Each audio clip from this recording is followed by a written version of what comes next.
जो ये शो देख रहे हैं उनको इस बात का आभास हो गया होगा कि दिमागी नक्सली कौन है, कौन इतनी हिंसात्मक लहजे से, कौन भाषा की मर्यादा को लांघकर अभद्रता कर रहा है। ये देखा है, ये देखिए, इसके लक्षण आपको ऐसे दिखाई देते हैं।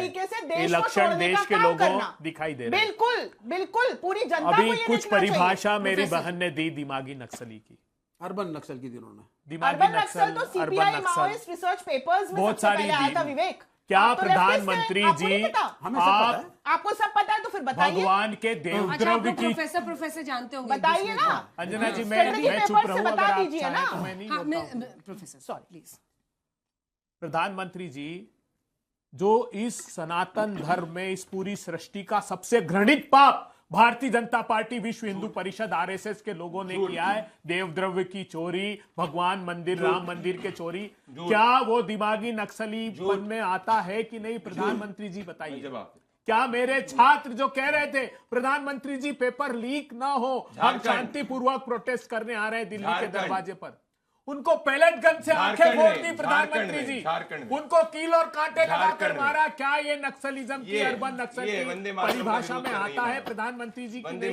ये देश को बताइए। क्या प्रधानमंत्री जी हाथरस में बलात्कार की शिकार बिटिया को रात के अंधियार में बात कर रहे हैं, आपकी सत्ता ने पेट्रोल डालकर जला दिया प्रधानमंत्री जी, वो अर्बन नक्सल की परिभाषा में आता है? इन किसानों के खिलाफ एक एनआरआई शरद मराठे के कहने पर 3 क्रूर काले कानून ला उनकी आमदनी पर हमला करने के लिए, करनाल से लेकर दिल्ली तक मारकर सर फोड़ दिया प्रधानमंत्री जी। 700 किसानों की शहादत हुई। क्या वो अर्बन नक्सल में आता है कि नहीं आता है? प्रधानमंत्री जी बताइए। प्रधानमंत्री जी, आपको इस बात का जवाब देना होगा कि ओलंपियन बेटियां जब न्याय मांगने आई तो घसीट घसीट के मारा आपने उनको। ऑलरेडी कोर्ट में फैसला हो गया। अर्बन नक्सल इस देश को बताइए। आपकी सत्ता की सरपरस्ती में हजारों करोड़ रुपए लूटकर विजय माल्या, आपके मेहुल भाई, आपके नीरव भाई, आपके संदेश सब भाग गए प्रधानमंत्री जी।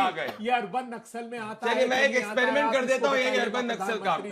आपने अर्बन नक्सल वर्ड कॉइन किया, अब आप दिमागी नक्सल पर दोनों उसको और एनलार्ज कर दिया क्योंकि आपके और देश का उद्योग नियोजित रूप से बर्बाद कर दिया। इकोनॉमी हम लोग, चीन से ज्यादा बड़ी इकोनॉमी हमारी है, स्टैंडिंग कमेटियां चीन से ज्यादा बड़ी हमारी इकोनॉमी हो गई है। आप बताइए और अर्बन नक्सल में आता है कि नहीं? आपकी सरकार ने आतंकवादियों को टिकट दिए। अरे भैया, घर घर के अंदर घुस के मारने का काम ऑपरेशन सिंदूर नाम ने किया है। मैं इनका जवाब दूंगा। बिहार का मुख्यमंत्री AK-47 चलाता है। अरे भैया, कोई नहीं चली, ऑलरेडी कोर्ट में बोल दिया, झूठ बोल रहे हैं। मुख्यमंत्री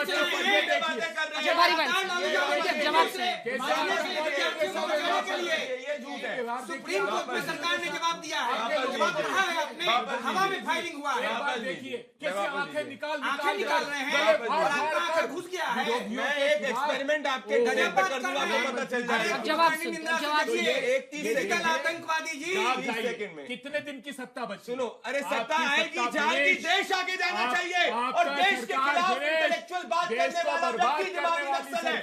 अरुंधति रॉय ऐसा नहीं है, वो दिमागी नक्सल। मैं छोटा एक्सपेरिमेंट करता हूँ। शर्जील इमाम ने कहा चिकन नेक भारत से हटना चाहिए। मैं कहता हूँ दिमागी नक्सल एंटी नेशनल। आप कहते हैं वो है बिल्कुल। अरे चीन घुस गया अरुणाचल प्रदेश में, कौन बुलवा लीजिए, इसमें तो कोई और बुलवा लीजिए। प्रदेश में घुसा, एंटी नेशनल है वो, डेप्सॉन प्लेन पर आजकल बैठा है। बताइए कौन जिम्मेदार है? कैमरा पर्सन 2 विंडो के बजाय इनको दिखाओ। क्या शर्जील इमाम एंटी नेशनल दिमागी नक्सल है? ये देखिए, दिमागी नक्सल एंटी नेशनल है। दिमागी नक्सल एंटी नेशनल। अरे भाई, अभी शर्जील इमाम का वीडियो फेक नहीं है।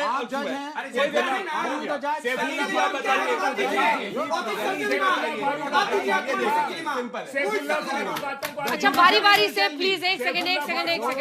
चिल्ला चिल्ली का इसको अड्डा मत बनाइए। राउंड टेबल इसलिए नहीं किया गया है कि हम लोग चीखें, क्योंकि कोई आवाज नहीं सुन पाता है। बारी बारी से जो हम लोग हमेशा करते हैं वैसे बात कीजिए प्लीज, ठीक है? हाँ, चाहे उमर खालिद हो, चाहे शर्जील इमाम हो, मैटर्स ऑफ जुडिस है। अगर वो गलत हैं, हमारे देश की जुडिशरी पे हमारा विश्वास है, उनको दंड दीजिए। ट्रायल बाय मीडिया मत करिए आप कि मुसलमान लड़के हैं तो ट्रायल बाय मीडिया करेंगे। आप उनको हाँ देना। So who doesn't matter. Why has the punishment not been given? Why has the punishment not been given? ठीक है, लेकिन अनीश, आप तो यंगर जनरेशन से, एक सेकंड, आप तो यंगर जनरेशन से हैं। प्रदीप जी सही कह रहे हैं। एक सेकंड, 6 साल से बेल नहीं मिली उमर खालिद को, क्योंकि उसके खिलाफ प्राइमा फेसी एविडेंस तो उसको पनिश करो ना, पनिश करो ना उसको। जब तक डायरेक्शन दीजिएगा, आप डायरेक्शन दीजिएगा, चार्जशीट तक direct honourable court of India को डायरेक्शन देंगे, चार्जशीट का आपको अधिकार नहीं है, कोर्ट को डायरेक्शन अनीश, देंगे, कोर्ट मांगेगा, आप ठीक है, नहीं मांगेंगे। ठीक है। माननीय न्यायपालिका को डायरेक्ट करने का अधिकार आपको इस जरा नहीं दिया है। इन सज्जन माननीय न्यायपालिका का अपमान करना बंद इन कीजिए। सज्जन को थोड़ा पढ़ाइए भाई, अनीश, प्रोसिक्यूशन आप यंगर जनरेशन को भी बिलोंग करते हैं प्लीज। अरे बाप रे, मैं ही निकल जाती हूँ, आप लोग लड़ लीजिए आपस में, मैं निकल जाती हूँ। अनीश, आपसे एक सवाल है, चूंकि आप यंगर जनरेशन को भी रिप्रेजेंट कर रहे हैं, कौन क्या बोला वो अलग बात है, लेकिन क्या सरकार को अपोज करते करते इस तरह की बातें अगर जो लाइन को क्रॉस करती हैं, जो देश के खिलाफ है, उसका खुलकर विरोध नहीं होना चाहिए, चाहे आप प्रो हो एंटी हो? मैं सिर्फ 2 चीजें कहूंगा। 25 मई 2013 इस दिन कांग्रेस की सरकार के बहुत सारे ex minister, ex MLA Chhattisgarh में मारे गए थे। लोगों ने जान दिया इस देश के लिए अक्रॉस पॉलिटिकल लाइंस। आज कोई भी कह रहा है कि कोई भी नेता, कोई भी देशवासी एंटी नेशनल है, उसको नेशनलिज्म के सर्टिफिकेट बांटने का कोई अधिकार नहीं है। आज ये दुर्भाग्य की बात यही है कि आज नौजवान देख रहा है कि आप सर्टिफिकेट बांट रहे हो और वो कॉकरोच का इंसल्ट लेके आप पर हंस रहा है, अर्बन नक्सल का इंसल्ट लेकर आप पर हंस रहा है, मेरी बात और सुनिए। वही प्रॉब्लम है। अनीश, मैं आपको दूसरी चीज एक कहूंगा। सेकंड अनीश, एक और सवाल है मेरा, शरद जी ने कांग्रेस पार्टी क्यों छोड़ी थी?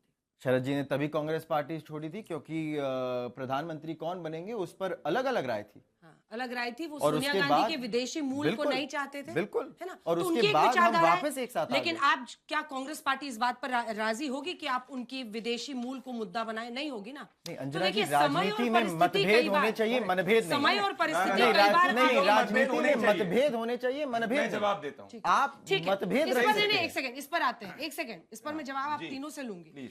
मतभेद होने चाहिए, मनभेद नहीं। क्या भारतीय जनता पार्टी के शासन में आने के बाद मतलब एक शत्रुता की पॉलिटिक्स होने लगी, जिसकी वजह से आप उधर से भी वैसा ही एक वेनमस बैकलैश देख रहे हैं, इससे कोई इनकार नहीं हो सकता, लेकिन क्या विरोध की आवाज मतलब जो हमारे खिलाफ, उसके लिए माई वे और हाईवे वाली आप नीति पे चले? सीधा सवाल है। मैम, ये इकलौते प्रधानमंत्री जिसको हर दिन अगर इतने विरोधी जो है सब सीमा लेखा क्रॉस करके गालियां तक बकते, कम लोग एफआईआर नहीं करते, इमरजेंसी मारा नहीं लगाते, जैसे प्रधानमंत्री कांग्रेस जी ने, करते हैं। हर पहली बात, वर्ग को मैं मारा, फैक्ट बात बाय करूंगा। किसानों को मारा, बटला हाउस के जवानों को अंदर जब मारा, आतंकवादियों को नौजवानों मारा को गया मारा, था, पिछले बेटियों समय को मारा, जब टॉलरेंस की बात सबको होती थी तो मारा। कहते आंसू बहाए गए, अब हम कितने- आतंकवादियों को मारते और ये लोग एक्सपोज हो रहे हैं। कितने बिल्कुल, इनने करुणा कहा कि निधान है, कांग्रेस बिल्कुल। की लीडरशिप चलेगी, उसके बावजूद दया और एनएसी करुणा विरोध कर रही निधान थी है। चिदम्बरम का कि मत मारो नक्सलियों को, ये स्ट्रैटेजी सही नहीं है। और एनएसी के उसी ईयर में 2013 में विनायक सेन कन्विक्ट हुए थे सेडिशन में नक्सलियों की मदद करने के लिए। ये सच्चाई है, तो सच नहीं बोलेंगे क्या हम? देश की संप्रभुता अखंडता के खिलाफ अगर कोई बोलेगा ये हमारा राइट है, हम घर के अंदर घुस के पाकिस्तान को मारते, पहले नहीं मारते थे, पहले आतंकवादी जाकिर नाइक जैसे लोगों को जस्टिफाई करते थे। ठीक है, क्या बात कर अबे रहे हो? जी, अब अबे जी, दो लाइन का कमेंट सबसे, अबे जी जल्दी से इस पर जवाब। और इस पर दिग्विजय जी ने बाकायदा आर्टिकल लिखा कि गलत कर रहे हैं गृह मंत्री जी, उस समय की बात कर रही हूँ मैं, जो उन्होंने क्या ऑपरेशन ग्रीन हंट लॉन्च किया था पी चिदम्बरम ने। अंजना जी, हमने कभी भी पूर्व नक्सलियों के नाम पर रैंप वॉक नहीं कराया महिलाओं का, जो ये आज की अरे सरकार- this is such a big offense. बहनों ने कहा मेरे जीवन में पहली बार नेल पॉलिश अच्छा है। क्या बोलते हैं आप? नारी विरोधी, ये दिमागी नक्सलिज्म है। आप देश की बच्ची है जो गांव जोशी से बाहर चलाई है। Let us speak, let us speak. अरे इनको बोलने दीजिए। अरे बेटी बहन के खिलाफ कहीं राहुल गांधी का सामंती सोच है, कहीं दिमागी नक्सलिज्म है। प्रियंका जी नक्सल हैं, मेरी गांधी गरीब घर की बेटियां पढ़ने से बड़ी है। महिलाओं के खिलाफ इतनी असहिष्णुता, शर्म आनी चाहिए कांग्रेस की लीडरशिप को, शर्म आना चाहिए राहुल गांधी जी के लोगों को। उनको लोग बात मिलकर किया के लिए गया कह रहा है कि नाच का है। आपको मैं- ये वक्तव्य वापस आज लेना देश चाहिए। में माफी मांगिए, तुझसे सॉरी, माफी मांगिए, सॉरी बोलिए, सॉरी बोलिए, सॉरी बोलिए। मैं क्यों मांगूंगा? आपने बात देश किया, क्यों मांगेगा? आपने महिलाओं को बात गांधी किया, के प्रवक्ता आपके ने गृह कहा मंत्री माफी कि मांगे, आप बच्चियों की तकलीफ को चलिए हम दर्शकों के विवेक पर छोड़ते हैं, हम दर्शकों के विवेक पर छोड़ते हैं, लेकिन ये मुद्दा कितना गर्म है आप देख रहे हैं। मानसिक संतुलन को ताकत देने के लिए देश की सरकार ने नक्सलियों को बाहर निकाल के उनको ताकत देने का काम किया।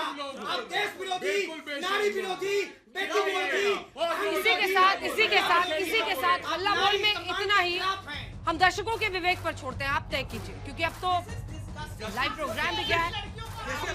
महिला को पार्टी से निकालिए।